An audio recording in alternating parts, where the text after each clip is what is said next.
Some pain does not announce itself. It does not cry loudly, collapse dramatically, or give the world clear proof that something is wrong. It simply lives inside you, quietly coloring ordinary days. That was how Lynn had been hurting for months, and one still evening, while the golden light softened the edges of her room, she learned that silent pain does not become smaller by being hidden, but it can become gentler when it is finally given a place to breathe. Lynn had become very good at looking normal. She answered messages politely. She smiled when people expected warmth. She completed the tasks she needed to complete. She even laughed sometimes in ways that sounded real enough from the outside. But there was a quiet ache inside her that had been growing for a long time. It did not come from one dramatic event.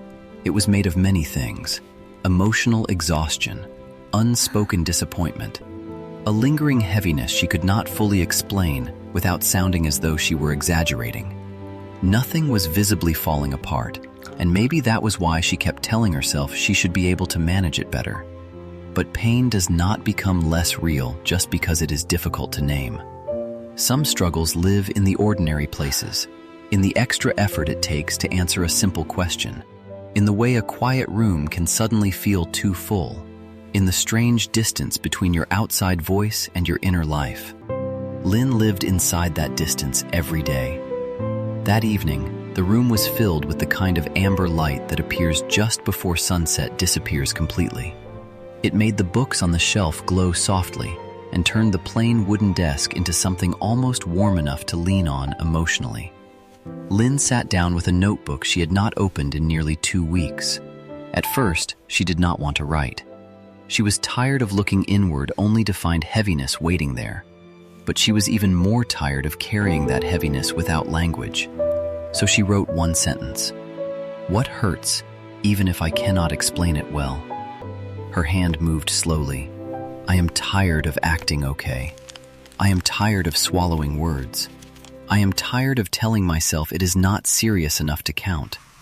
I am tired of carrying feelings with no place to go. I miss feeling simple inside." When she reached that last line, she stopped. "I miss feeling simple inside."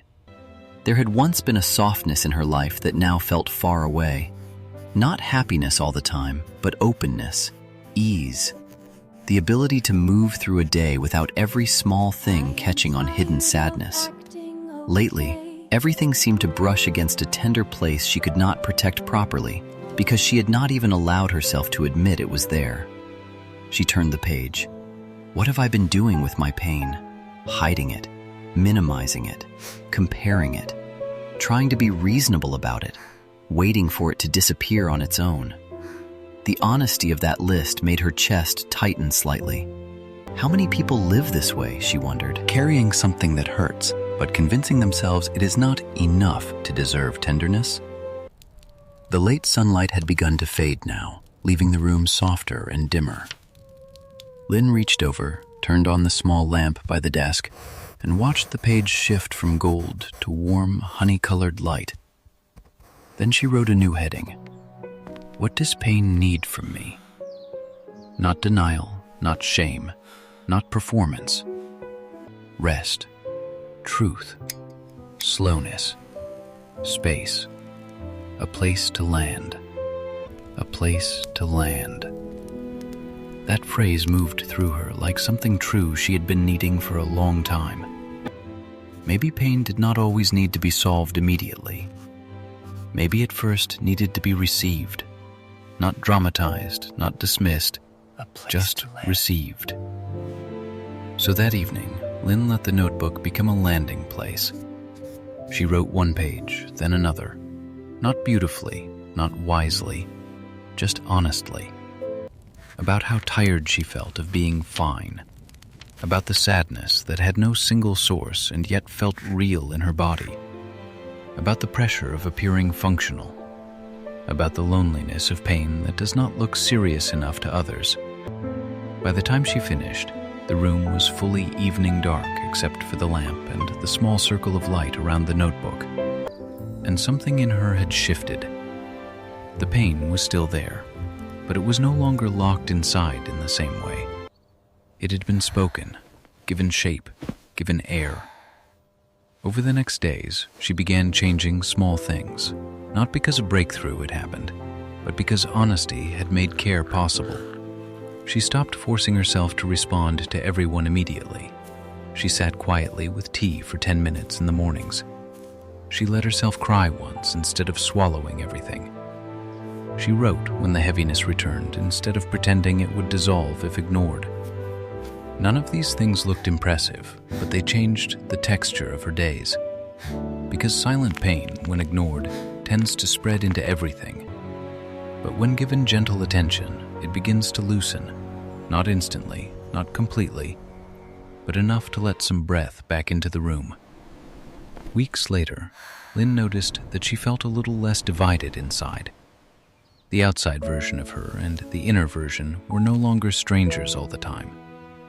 And that, in its own quiet way, was healing.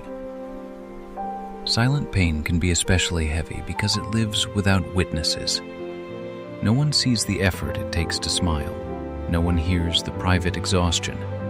No one knows how much energy it costs to remain composed through an ordinary day. But your pain does not need to become dramatic in order to deserve compassion. Sometimes the first act of healing is simply this: to stop arguing with what hurts and start offering it a place to rest. A notebook, a quiet evening, a truth spoken softly, a little less pretending. That may not solve everything tonight, but it may be enough to help your heart unclench. And sometimes, that is where healing begins. If this reached you, comment, "My pain deserves gentleness." Subscribe for more soft, reflective life stories for healing and quiet motivation.